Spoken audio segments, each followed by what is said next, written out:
because you said you make a sacrifice to go to church, right? You make a, you're at church, but it's not a case where okay, your mind is on the, you're taking a peep on the game sometime as well.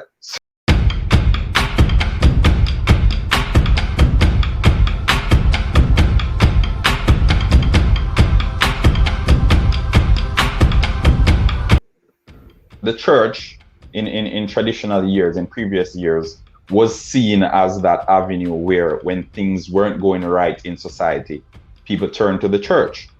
Now, when things aren't going right, people turn to sports. So if there are two factions in communities, they try and organize a peace community league or something like that. They're using sports to bind them together. No. So again, is it that the significance of the church is slowly fading and the significance of sports is increasing? I don't think that the church can diminish in terms of influence.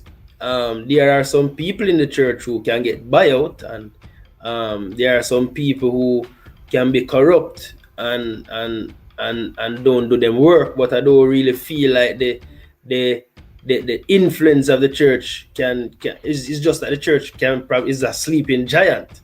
You know what I'm saying? And you don't really want to wake it up. But all I would look on it is that the church just have to be smarter and wiser in you. Remember the Bible said the world is wiser in its ways than even the church. You know? So the church have to just be smarter, see the times and know how exactly they can use things to their advantage to further the kingdom of God. Right? It's just that people motive of a right at the end of the day, which God alone can know their motive. Yes, sports can be seen as a religion because enough time when I'm down, I just go watch some Usain Bolt race. Like and build up about myself like his original time when him versus Gatlin and Gatlin a run off him mouth and you know and Bolt come back and it just make me feel good. But I wouldn't religious scholars would have said that is idolatry. But I feel like in life you have to have balance and there's a time and place for everything. And once you don't put anything above God, then I feel like it's okay to have that emotional build up.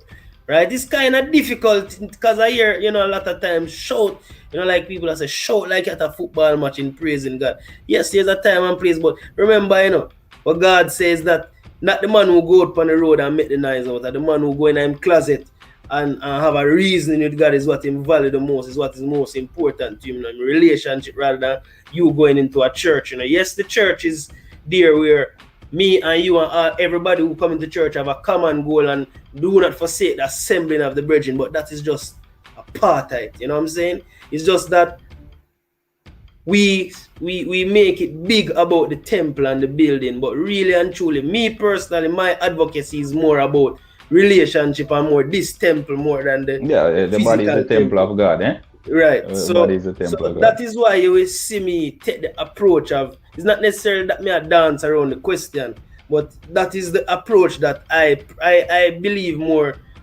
the personal relationship with God is more important than the gathering at the building, because me and you know said lots of hypocrites in the gathering at the building and lots of people are there, run out people who genuinely want to come in and change them life. You know what I'm saying? So I advocate for and I think that is one of the reasons why a lot of people connect with the ministry that God gave me, because it more deal with personal things rather than like there's a time and place everything. When you're in a church building, we know exactly how to operate, but especially in these times and when you're on the internet and a man look upon you face to face and listen what you say, you have to connect with him on a different level rather than the emotion, because church can end up be like a football match, you know. Church can end up be like a club setting, you know, right? Where if you're not careful, we see no fight happen. No, it's a club setting, is who are brethren, is, you know what I'm saying? So I always advocate for personal relationship and just as long as you not putting anything above God, it could have been a man, a woman, a foot. When I tell them I have to start fast Chelsea, you know. Because I love Chelsea too much. I love Chelsea too much. I sit down, I'm going to read every gossip. I go up and you have one name, Chelsea News now. that UK, and that usually have the latest news, the last 15 minutes of news. We're going on a Stamford Bridge and we get so consumed by it. Right? And it's a good thing Chelsea did start lose under Villas Boas. Right? And it's like me, I said, this getting from bad to come. I'm never happy when them fire Villas Boas. I mean, me did just feel like he was building something, but and the same end up happening to Frank Lampard. Right? But it's like when we start lose, we just feel like God when tell me say, hey, just start. I never, as a matter of fact, I never even used to watch other teams play. At Chelsea alone, I want to watch play. So when I go up on fasting at Chelsea, like me know watch them match them or whatever, not even probably the highlights.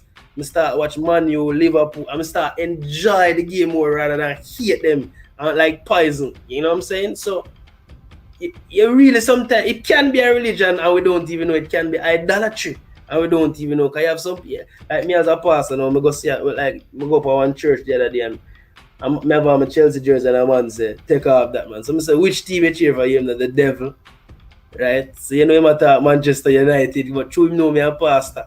Right? So yeah, it can be. Don't get me wrong. Really, it can be because when you see the fighting and the man are fling backlash for each other and them thing there in a stadium, that you know say idolatry, that's true. It become ridiculous now, right? And we see it happening all over the world. Argentina, Brazil, especially Colombia and them players, them take them ball games serious.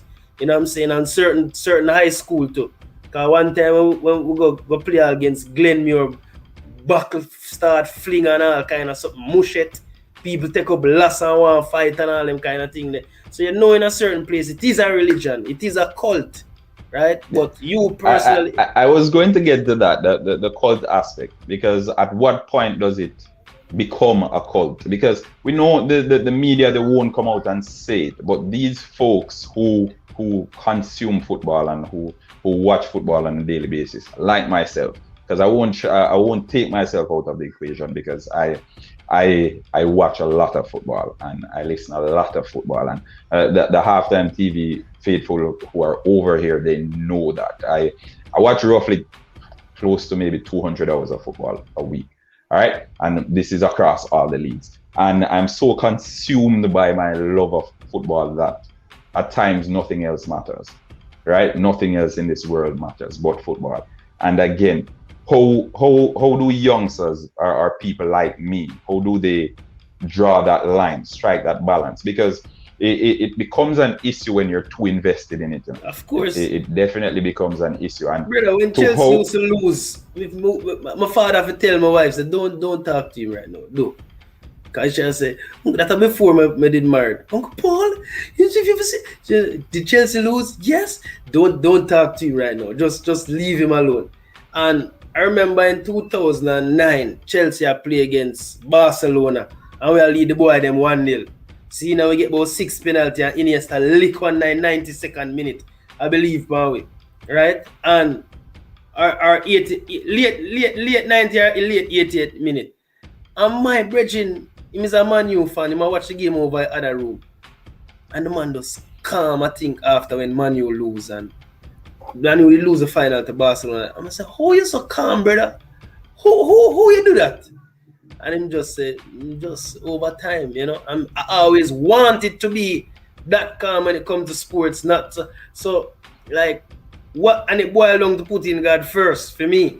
Because I just start say, all right, Father God, what is it? And it's like he must say, fast Chelsea for a month, or fast the team for a month, like, and you have to replace it with something. Cause trust me, it's hard when they on the TV and the barber and you want to look up and watch. I remember, I think about 2 or 3 years, I did do it at different sections. So I did do it 2012 for about a month, from January to about February, and I did do it. I remember when we did win the Europa League and it was going on in the barber shop and I could watch it. I think I did that fast a day or two as well, right? But you have to make a decision. Say, all right, man, make a sacrifice. Just like how you make a sacrifice and go to church, even though it depends on your mind, you train your mind. It's discipline. But is it really a sacrifice though? Because when you make a sacrifice, you know, based on the definition of sacrifice, right? You give up something, Yeah. Right? So when you make a sacrifice, you give up something for the other, whatever you're making the sacrifice for. So if you decide to get married, you make a sacrifice all the other ladies outside to stick with one person for the rest of your life. That the sacrifice is giving up the other ladies. So if you're in a relationship and you're still going outside to see one or two of those ladies, it's not really a sacrifice now, is it? You get what I'm saying? Yeah, but I would think a sacrifice, like, yeah, for sure, you're right about that.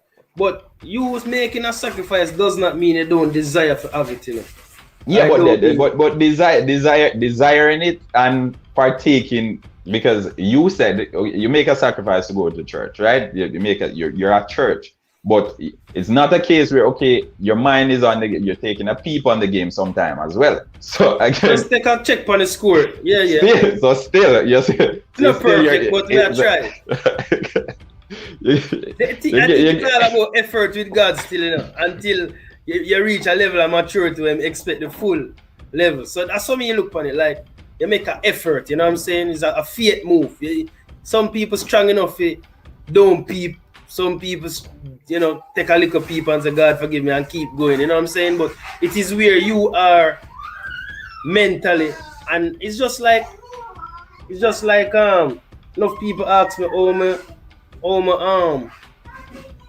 like now I start go gym and start exercise, and I do it for about a month and a half, maybe 2 months now, right?